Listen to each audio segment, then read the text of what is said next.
Exploring blurred lines in the data center debate, getting ready for back to school, and jazzing things up. It's all in our Red Couch Rewind this week. I'm your host, Melissa Bruner. Welcome on in to where we recap the top interviews you see on Ion Northeast Kansas, the TV show. It comes to you live 4 o'clock Central Time, Monday through Friday, from our WIBW studios in Topeka, Kansas. This week, we start with a conversation with Topeka Mayor Spencer Duncan. Of course, Topeka and Shawnee County, like many places around the country, have been debating data centers and whether to allow them and how to allow them if those projects move forward. Right now, there is a proposal on the table, an application submitted for a location on property in Shawnee County, just outside the Topeka city limits. But some questions here over how much say the city of Topeka may be able to have or may not be able to have. We asked Mayor Duncan about those. Of course, the data center proposal is for not the city limits, just outside the county, but the city could potentially have some interest here. So what are the things that as a city official you're looking at when it comes to this proposal? Well, this point will be now, what are they going to, if anything, request of us? And I think there's two issues. First is water. Are they going to come to ask for water service? And if they do, as we've been very clear with our moratorium, that will be a very public conversation on the council with the citizens, and then we'll go from there.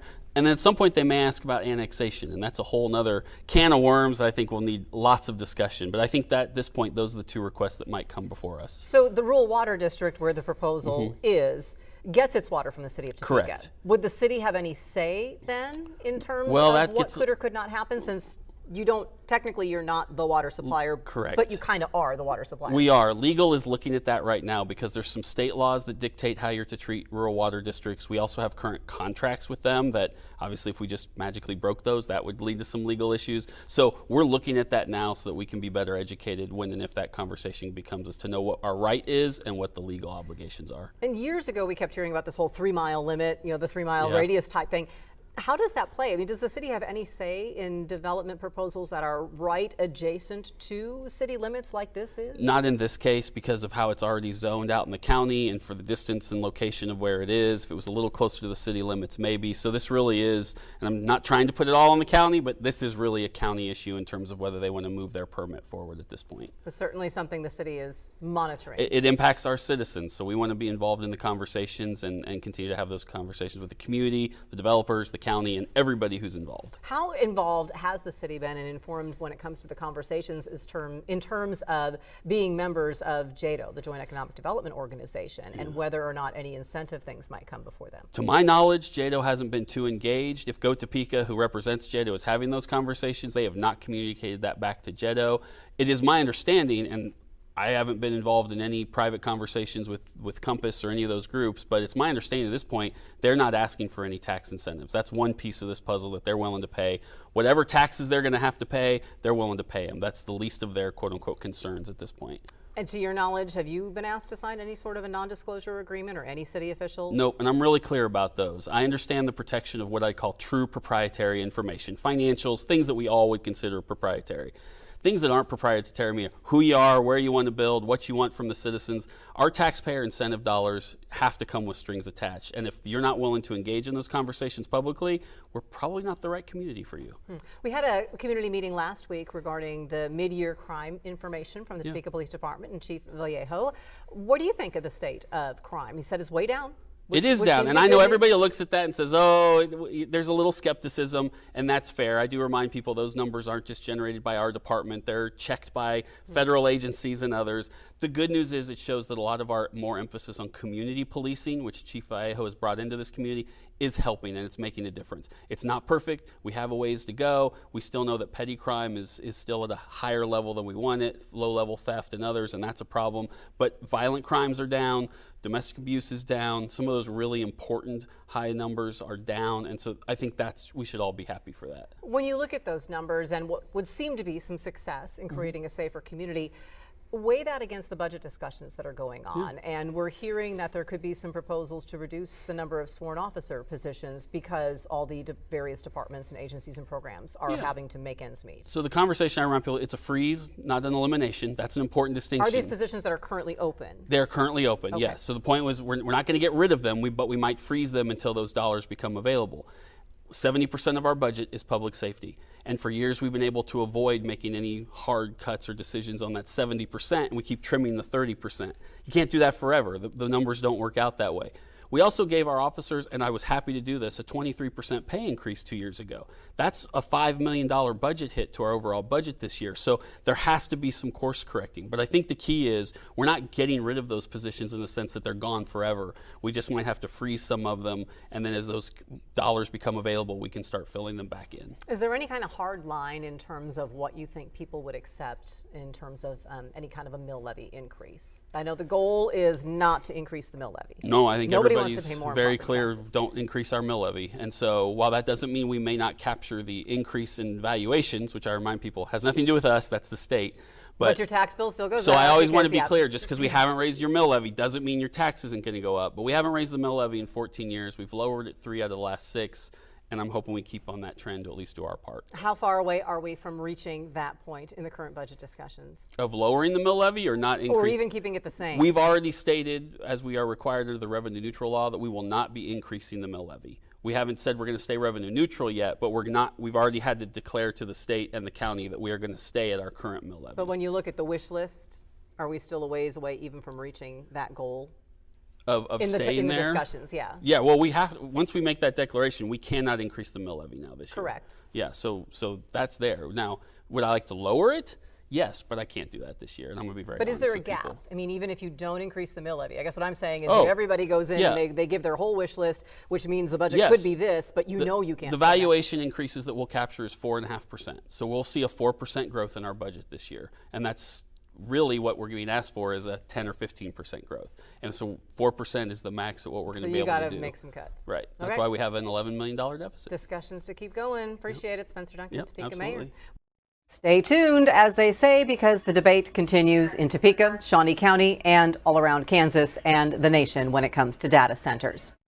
Hard to believe, but the kids will be heading back to school before we know it. Topeka's Salvation Army has an event designed to get families ready. We talked a little bit about that with the Salvation Army Topeka Citadel new Major, Kenya Pina. She and her husband are here, so we welcomed her to the couch, along with retired Major, now volunteer, Chuck Yockey. Welcome to both of you. Thank you. Kenya, you and your husband Marcos are new to Topeka. Yes, we do. How excited are you for this assignment? I'm very excited because it's our first time, our first experience in United States. But we have experienced over 27 years of service as Salvation Army officer in several countries. Where are you from originally? I'm from the Dominican Republic. And where were you most recently before Topeka? Before Topeka, we were first in Costa Rica, then in Panama. Oh my goodness. Yes. So you've been here since May, you said? Yes. In this first Yes, we 2 months or so, what have you learned about the needs of our community and how people respond to them? Well, our experience is every single day because we have seen many clients assisting to the Topeka Corps for many kind of assistance. Remember that we have boxing, we have soccer play program, we have music and the pantry. And every single day about 11, 12 o'clock, we have over 100 people just for carrying, just for lunch and carrying lunch, sometimes pastoral care, and we are there. And for me, this is really my mission and my passion. So the experience has been so nice and enrichable for us because really is the vision of our founder. He said,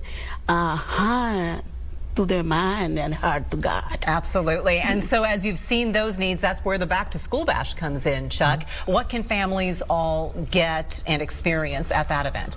Well, on August the 10th from 9 to 1 at our location on East 6th, they can come. There'll be a pizza, there'll be popcorn and cotton candy, there'll be different vendors from different organizations promoting what they do. And when they leave, they'll have a backpack full of school supplies as well as hygiene items. And I understand they can get haircuts too. We are going to get some haircuts, that's right. So, and then what other things might they have access to? So school supplies, hygiene supplies, haircut if they want it, connecting with community resources. Right. What other things might they connect Well, they'll with? be exposed to the different programs that we offer. Like she said, the boxing and the soccer, they will have tables there as well to promote those programs. What kind of need are you anticipating this year? We've heard a lot about rising expenses, school supplies costing more. We have prepared 250 bags, and we have spent probably $3,000 filling those bags, and we still have a little bit left to go. So hopefully someone listening today will say, hey, I got some extra shampoo and some deodorant, bring them by the office and drop it off. That That sounds good, all those little items. And if they have extra, they can, always give them away throughout the year because people are always having some need. What is the coolest thing that you see? And I know that you've kind of come back, you've been in other places, but the neatest thing about these back to school events, the impact that you see it having on the kids. What do you see happen? The excitement in their eyes. We just finished a campaign where we did sack lunches for 6 weeks this summer. And I drove the canteen every day except one. And after the first week, when you pull into the apartment complex, the children come running. They're so excited. They're going to get a lunch. And so just seeing the twinkle in their eyes is exciting. And that is what we want to do, is see more twinkles and more eyes and more excitement about heading back to school. The Salvation Army's Back to School Bash, 9 a.m. to 1 p.m. Monday, August 10th. It's right there at the Topeka Citadel, 1320 Southeast 6th Avenue. Like Chuck said, free haircuts, pizzas, vaccines you're going to have there as well, vendors, prizes, learning and connecting about all of the community services. Again, no cost to the community. Donations are always appreciated. I'll put your link too, Chuck, on WIBW.com so people know. Thank you so very much. Welcome back to you, and welcome to you and your husband. Appreciate you all being here and what you all do for the community. Topeka Salvation Army with a lot of programs to help people year-round. Another great local organization is Sent Topeka. They have a Southside Wellness Clinic, which has services not just for physical health, but mental health as well. A holistic approach, a holistic health program is one aspect that they have and that they offer to not only look at physical health, but also mental health and also things that are kind of factors in the community. Tricia Ogier-Duvall visited the couch to let us know exactly what that means and how it works. What does that term mean, Tricia? Okay, so hey, Melissa. Holistic health really encompasses taking a look at the whole person and kind of all of the various circumstances and medical conditions, history, psychosocial factors, social determinants of health, all of those things that can impact a person's health outcome. So it's not just whether or not you're feeling sick or not, and it's not just the physical. Especially when you talk about those outside influences, what are some things there that could be influencing our health? Those things that are related to stress are what I primarily see in my patients. Financial stressors, relationship issues, barriers, in various areas, whether it be transportation or food access, housing stability, all of those things that weigh on a family. Those kind of kitchen table issues are things that can contribute to long-term and chronic illness and symptom manifestation. So we like to work with our patients to kind of take a look at the other things that are happening in their life and to see how we can help address them holistically, in addition to managing their symptoms and making sure that they're feeling well. So for you all at Southside Wellness Clinic, you say it starts with a consultation. What does that involve, to have a holistic health consultation? So generally speaking, it kind of depends on what the patient is presenting with when they call in. Some of those things are women's and men's health related issues, hormonal health, perimenopause, menopausal symptoms, menstrual issues. And then others are, related to chronic disease and illness, things like hypertension, diabetes, thyroid issues that are being managed by, primary care. However, sometimes there are some stubborn things that persist, and a lot of times we find that those are connected to those additional, factors. Which can lead then to you have an additional service that you call a root cause consultation. What is, maybe it's exactly like what it sounds like. It is. So that is actually my specialty. And what I do is I look at the patient's extensive history, family history, their occupation, those barriers that they're facing, and then kind of look to see what could potentially be hiding under the surface, both from a clinical perspective and, the other things that we identify that are contributing to things like potentially systemic inflammation, sleep health or a lack thereof. All of You're those looking things at me matter. when you say that. No, Lack no, of no. sleep.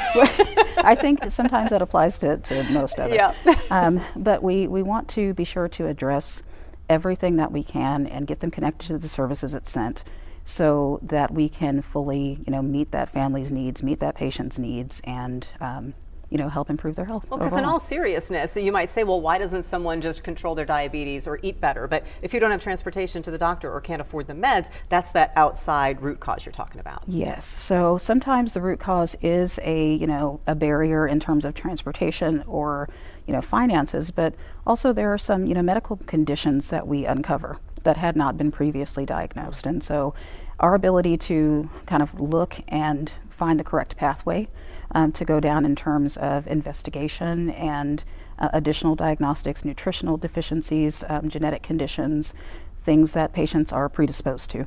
Well, if you are interested in learning more, talk to your own doctor, or you can contact centtopeka.com to get information about the Southside Wellness Clinic. Tricia, thank you. Very Thanks, Melissa. interesting.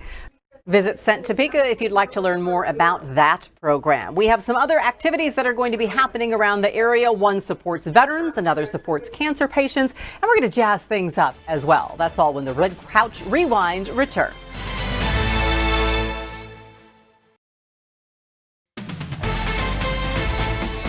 Welcome back into the Red Couch Rewind. Jazz is coming to the Topeka and Shawnee County Public Library. It is one of their most popular music for a Sunday afternoon programs of the year. Coleman Scott, who is new to the Topeka Jazz Workshop Band, visited the couch along with Perry Hartman from the library to tell us about it. Welcome to you both. It's the latest music for a Sunday afternoon. See, we're already jazzing things up with the camera. No, the camera just did a weird thing, but that's okay. It's jazz. It can be all things, right, Coleman? It absolutely can. How diverse is the lineup that you're going to have, and who are we actually going to hear on Sunday afternoon?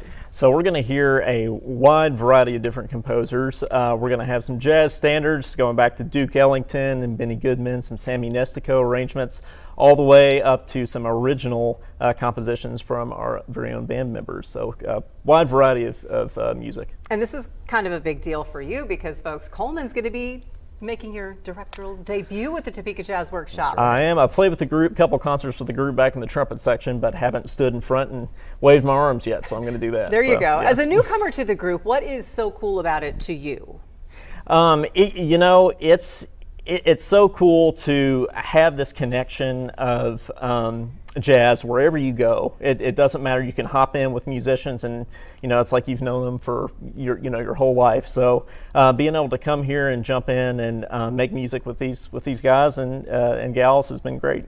Absolutely. Now, music for a Sunday afternoon, Perry, you always say, you guys always look at having a diverse lineup of different types and styles of music. Where does the Topeka Jazz Workshop fit in? They're one of the few that we have every year. So because last year we had people out in the halls, we ran out of chairs. So a lot of people come and support it. They're always one of the favorites. And it's become an annual thing about the same time every year. Of course, because it's something different every time as well. I mean, there's the diversity of the overall lineup that you have, but then jazz has so much diversity within it too. Well, I love the group, yes, because they're music teachers, they're retired teachers. We have a welder. They from all walks of life, and they just come because they love the music. They love to play, and they love when they play in front of people.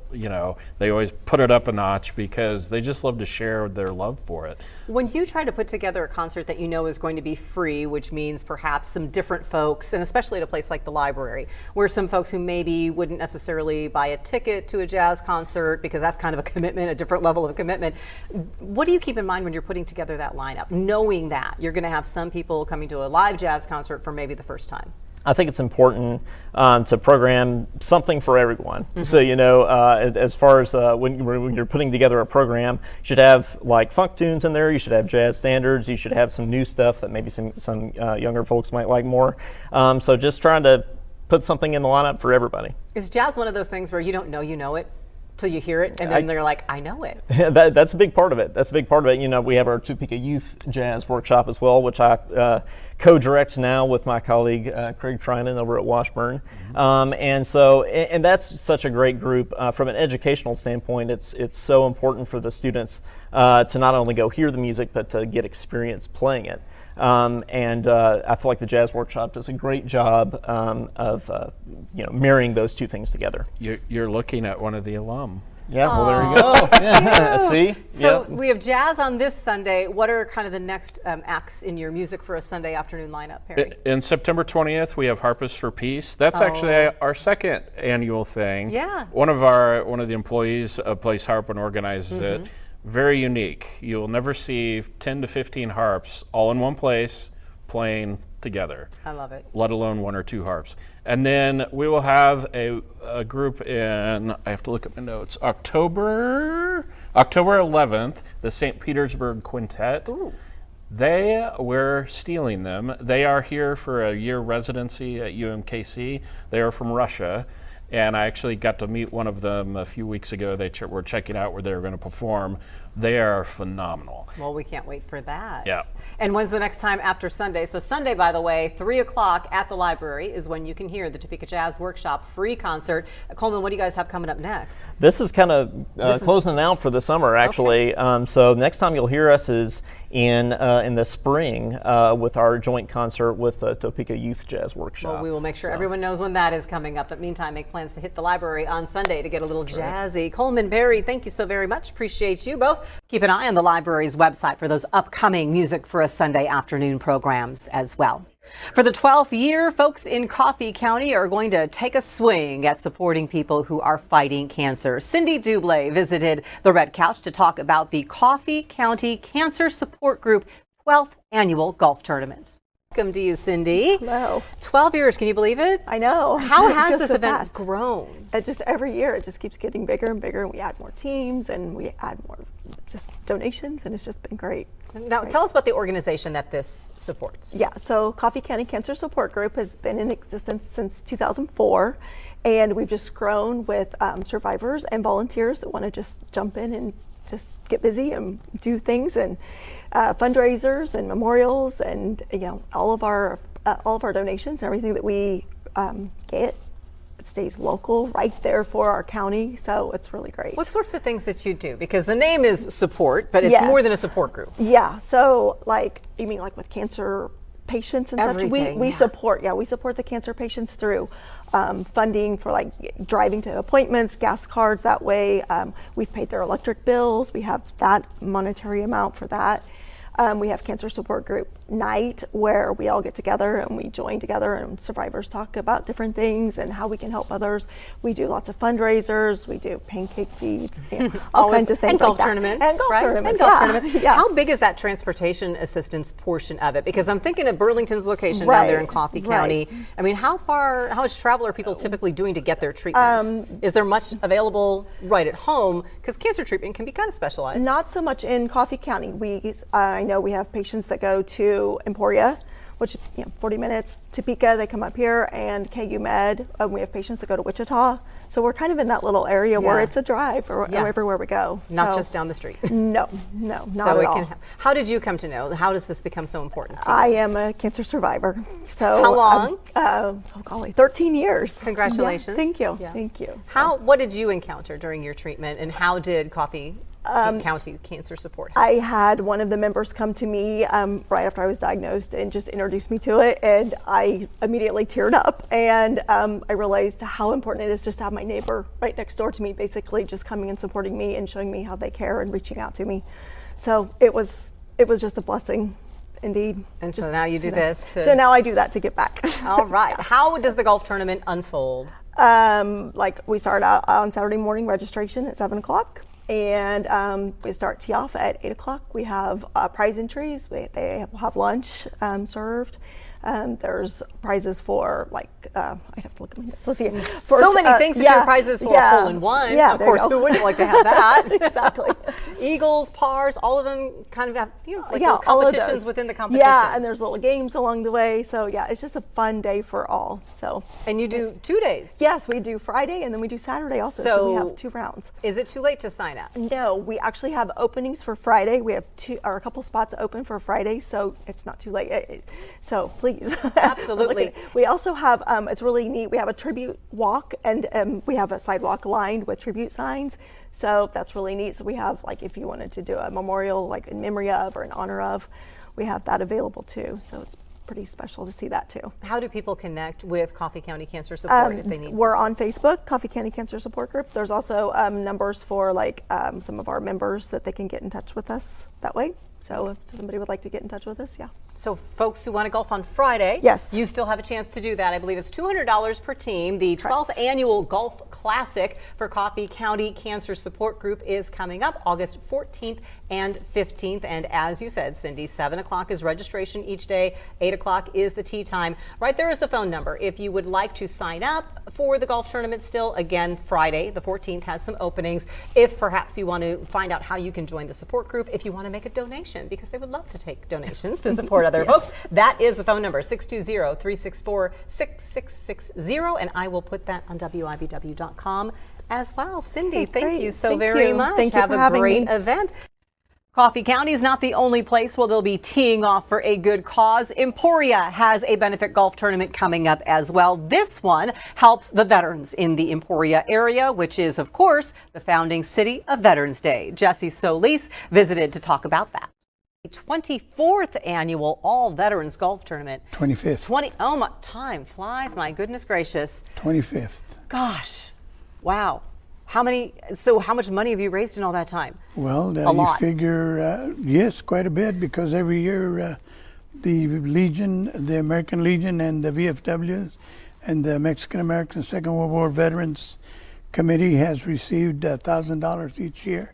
Then we have the Ladies Auxiliary that get $500, and then we have other entities that get $500 checks also. So all of which is to say this supports veterans programs Exactly. around Emporia. How Exactly. important is it to do something that's going to support the veterans and help them out? Well, unfortunately, I wasn't able to go to the military, but I've seen. I was on the West Coast at a time in my life, and I saw coffins in warehouses of young veterans that came back from the Vietnam War, and it took a toll on me. So when I came home, what I did was my wife and I, we memorialized the Second World War Mexican Americans from Lyon County, Emporia, Kansas, the founding city of Veterans Day, and we memorialized 71 Mexican Americans and one lady, and then I just started working with the vets in Emporia and doing whatever possible to let everybody know how important it is to memorialize and be proud of Emporia, my hometown. I was born and raised in Emporia 86 years ago. You don't look a day over 85. Yeah, 86 years ago.